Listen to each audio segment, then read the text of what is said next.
This is my PowerPoint of our Jewish Christian religious afterlife.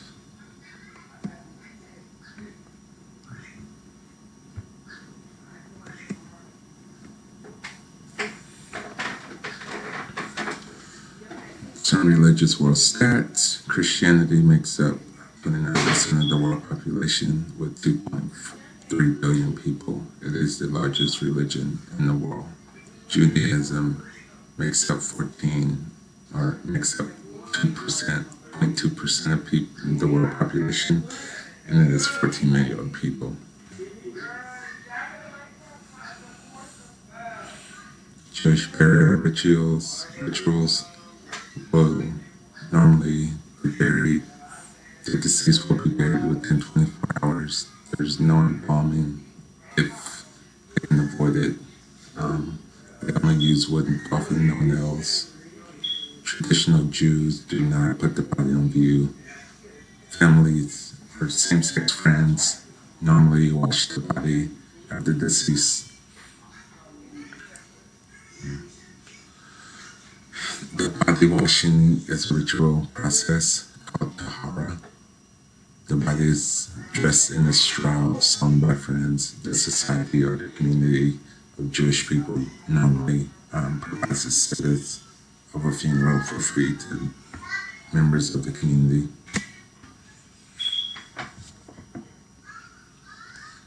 Christian burial rituals, embalming is allowed. The body is also put up for view. There's the viewing, the wake, and the funeral. Kind of like three parts.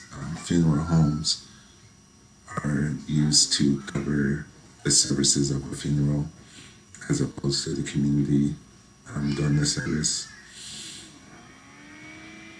Coffins are made of wood and of metals.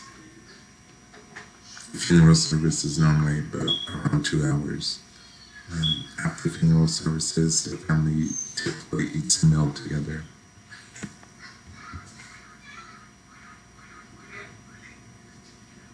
The Jewish people believe in the afterlife. The Torah, which is the Jewish holy book, speaks of the world to come, and it speaks of an afterlife. The gathering is described in separate events from the death of physical body.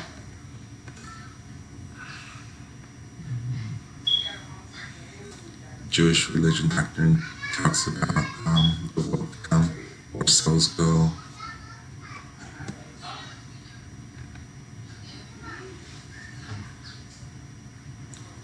This is a quote from a rabbi. It says, "There isn't anything after life because life never ends. It just goes higher and higher. The soul is liberated from the body and returns closer to her source than ever before." So in death, the soul goes closer and closer to her source, which the source is God.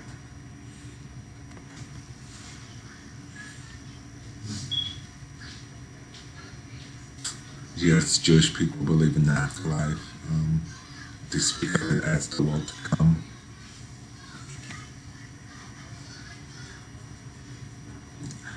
Christians believe in the afterlife. There's two different destinations, heaven and hell.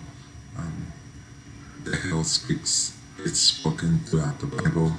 Heaven is spoken about throughout the Bible. Afterlife became much widespread from 3rd century BC and onward.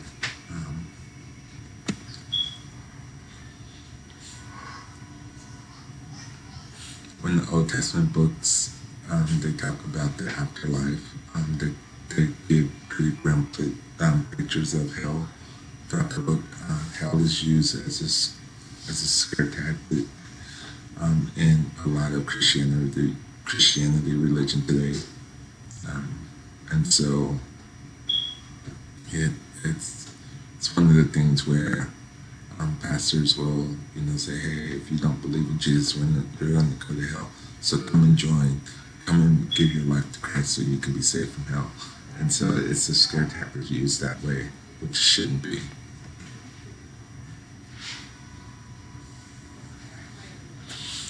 Many Christians believe in heaven and hell. The Bible Bible speaks to those things.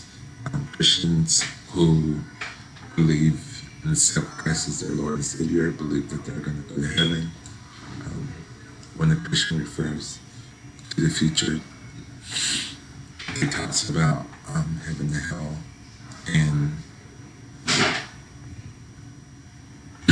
excuse me, when they speak of heaven and hell, it's typically about the supernatural and other worldly things. And it speaks to those two destinations. This is a quote. Eternity is not an extension of this present life, but a made of judgment. Eternity is not more life, but this life seen under certain more unreligious modes of thought.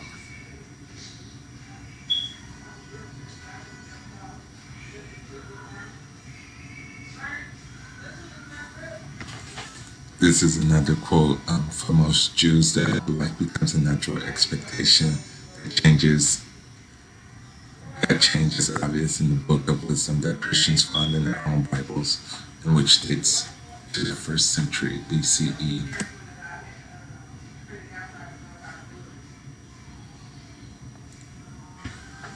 This is in the Bible where it talks about not everyone who sees the Lord will enter the kingdom of heaven, but only one who do the will of my Father who is in heaven.